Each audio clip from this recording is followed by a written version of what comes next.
Madam, सबसे पहले तो मैं आप सभी के चैनल्स का तहे दिल से धन्यवाद करता हूँ कि आप लोगों ने मेरी आवाज़ को पहुँचाने के लिए और पार्टी के द्वारा जो आदेश मुझे दिया गया है, इस आवाज़ को सारे हरियाणा के अंदर पहुँचाने के लिए मैं तहे दिल से धन्यवाद करता हूँ। और इसके साथ साथ मैं अपने शीर्ष नेतृत्व का भी धन्यवाद करता हूँ कि जो उन्होंने अपना आशीर्वाद दे करके मुझे सिरसा लोकसभा क्षेत्र से कैंडिडेट बना करके सिरसा की जनता के अंदर सेवा करने का मुझे अवसर दिया। और मैं सिरसा की जनता को विश्वास दिलाता हूँ कि जो भी सिरसा की आवाज़ होगी, एमपी के रूप में उसको उठाने का काम करूँगा। और जो भी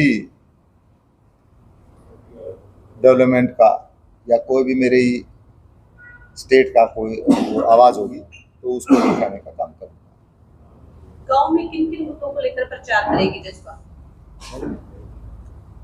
जो भी किसानों की आवाज़ होगी, आम आदमी की आवाज़ होगी, प्रदेश की आवाज़ होगी, तो उसको उठाने का काम करेंगे। किसानों के विरोध को किस नजरिए से देखते हैं? जगह जगह की सोशल मीडिया पर काफी वीडियो है, वो वायरल हो रही है इन दिनों में कि जेजेपी का काफी विरोध किया जा रहा है, खास तौर पर किसानों का बहुत ज्यादा विरोध है, तो उस विरोध को किस नजरिए से देखते हैं? मैडम देखो, जो भी सरकार होती है तो सभी के काम पूरे नहीं हुआ करते, तो नेचुरल थोड़ा बहुत तो हमारे किसानों के अंदर जो रोष है तो वो उसको प्रकट तो करेंगे, और गुस्सा भी वो हमारे ऊपर उतारने का काम करेंगे, क्योंकि वो हमारे ही तो आदमी है। और अपने आदमी के ऊपर अपना हक समझ करके वो साथी गुस्सा उतारने का काम करते हैं। और जो भी किसी प्रकार का आगे आने वाले भविष्य में हमारे किसान साथी जो भी आवाज़ उठाने की बात करेंगे तो हम उनके साथ कंधे से कंधा मिला करके उनकी आवाज़ को उठाने का काम करेंगे। बीजेपी से प्रत्याशी हैं डॉक्टर अशोक तंवर, शैलजा का नाम भी लिस्ट में आ चुका है, आप अपना मुकाबला किससे मानते हैं? मैडम देखो, हर पार्टी का जो भी कैंडिडेट आता है अपने आप को वो विनिंग के रूप में पेश करता है, और अभी कल ही घोषणा हुई है और हमारी पार्टी की तरफ से 5 कैंडिडेट्स भेजे गए हैं, तो उनमें मेरा भी सिरसा लोकसभा क्षेत्र से नाम आया है। तो जो भी वो हमारा किसी भी प्रकार का कैंडिडेट के रूप में जो भी ड्यूटी लगेगी, हमारे नेता जो भी आदेश देंगे तो लोगों के अंदर जा कर के हम अपनी पार्टी का प्रचार करेंगे। और अब मैं जैसे ही गया हूँ, अभी एक किसी गांव में डेथ थी, तो उस गांव में मैं जैसे ही गया तो वहाँ जाने के बाद लोगों ने पूरा मान सम्मान किया और उन्होंने आश्वासन दिलाया कि अशोक तंवर को हमने पहले बना करके देख लिया और बहन शैलजा जी को भी पहले बना करके देख लिया।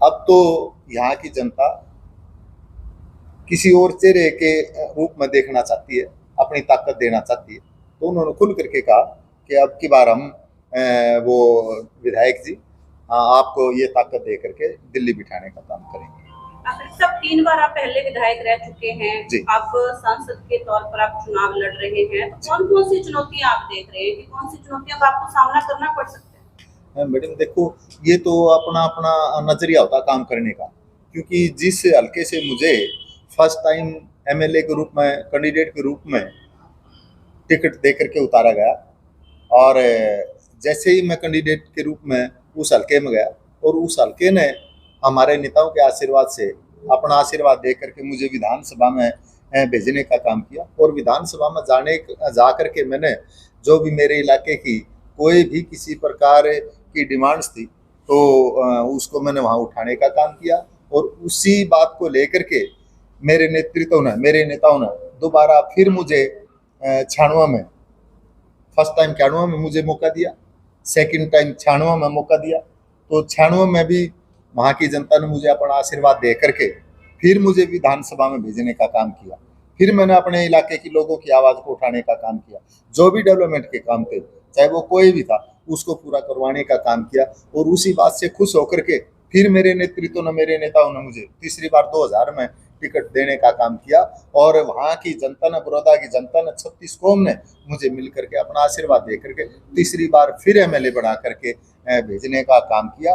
तो इसलिए मुझे बार बार जनता ने बनाया कि मैं उनके ऊपर जो भी उनकी आवाज़ थी उसके ऊपर पूरा उतरने का काम करता था। इसलिए मुझे वहाँ मौका दिया गया। और उसी पैटर्न को लेकर के जो मैंने उस इलाके में विधानसभा में काम किया, तो मैं अपने सिरसा की जनता को विश्वास दिलाना चाहता हूँ कि जो मेरे ऊपर विश्वास करके मेरे नेतृत्व ने मुझे यहाँ लोकसभा के लिए कैंडिडेट के रूप में भेजा है, तो मैं सिरसा की जनता को विश्वास दिलाना चाहता हूँ कि जो विधानसभा में मैंने वहाँ काम किया था, तो एमपी बनने के बाद मैं सिरसा के लोगों के लिए वहाँ उनका काम करने का काम करूँगा। और जो भी उनकी आवाज़ होगी, उनकी आवाज़ बन करके मैं उसको पूरा करने का काम करूँगा। पूरी टीम मैदान में कब सक्रिय होगी? है जी, पूरी टीम मैदान में कब सक्रिय होगी जी? हमारी चौरी देवीलाल की तो फौज कभी बैरकों में गई नहीं। हमारी फौज तो हमेशा तैयार रही है। और चौरी देवीलाल ने सिखाया है कि अभी जितना लोगों के अंदर जाओगे उतना ही वो आप लोग लोगों से कुछ न कुछ वो प्राप्त करोगे। तो उन्हीं के पद चिन्हों पर चलते हुए राष्ट्रीय अध्यक्ष डॉक्टर अजय सिंह चौटाला जी के आदेशानुसार हमारी सारी पार्टी श्री दुष्यंत चौटाला जी के नेतृत्व में, दिग्विजय चौटाला जी के नेतृत्व में, बहन नैना चौटाला जी के नेतृत्व में हम फील्ड में घूमने लग रहे हैं और सब मिल करके वो काम करने लग रहे हैं। सर मैं जब से राजनीति में आया हूँ, 91 में मैं राजनीति में आया था फर्स्ट टाइम एमएलए बन करके। वैसे तो पहले ही जब से मैंने अपनी सौदी संभाली है, तो सौदी संभालते ही मैं पार्टी के उसमें काम करता रहा हूँ। लेकिन 91 के बाद एमएलए बनने के बाद मैं 92 में यहाँ आया था। और 92 में आने के बाद फिर मैं लोगों के दुख सुख में उस टाइम शामिल होता रहा। और 11 जून 1995 को मैंने यहाँ प्रदेश सत्र का धानक सम्मेलन किया था यहाँ की अनाज मंडी के अंदर। और सारे हरियाणा के अंदर मैं घूमा था। उस टाइम मुझे 1 महीना, सवा महीना लगा था। और सारा हरियाणा कवर करके 15-20 दिन लगातार मैं सिरसा की जनता के अंदर हर गांव में जा करके मैंने लोगों से निमंत्रण दिया था रैली में आने के लिए। और उस निमंत्रण को वो मंजूर करके यहाँ की जनता ने उस टाइम जो मुझे प्यार दिया, तो बीच बीच में जब भी कोई ब्याह शादी या कोई किसी प्रकार का दुख सुख हुआ, तो मेरे पास जो भी संदेश जाया करता, तो मैं पहुंचने का काम किया करता। और आज भी मैं पहुंचने लगा।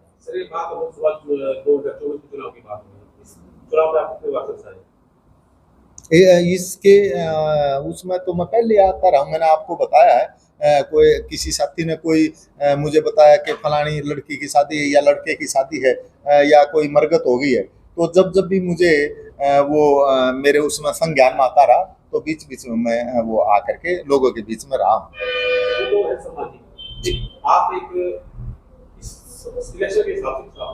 इलेक्शन के हिसाब से मैं प्रदेश सत्र का पदाधिकारी रहा हूँ शुरू से ही, 91 से लेकर के। और मुझे जनरल बॉडी में हमेशा रखा गया। कभी पार्टी का महासचिव बनाया गया, कभी सचिव बनाया गया, तो हमेशा ही मेरे ऊपर जनरल के वो पद रहे हैं। और पार्टी एज ए प्रभारी के रूप में मुझे थ्रू आउट स्टेट, कभी मुझे अम्बाड़ा का प्रभारी बना दिया, कभी मुझे सिरसा का प्रभारी बना दिया, कभी मुझे हिसार का प्रभारी बना दिया। तो जो भी मुझे पार्टी का आदेश आता रहा, तो बीच बीच में मैं आकर के पार्टी की सेवा में अपने वर्कर्स के साथ मिल करके करता रहा।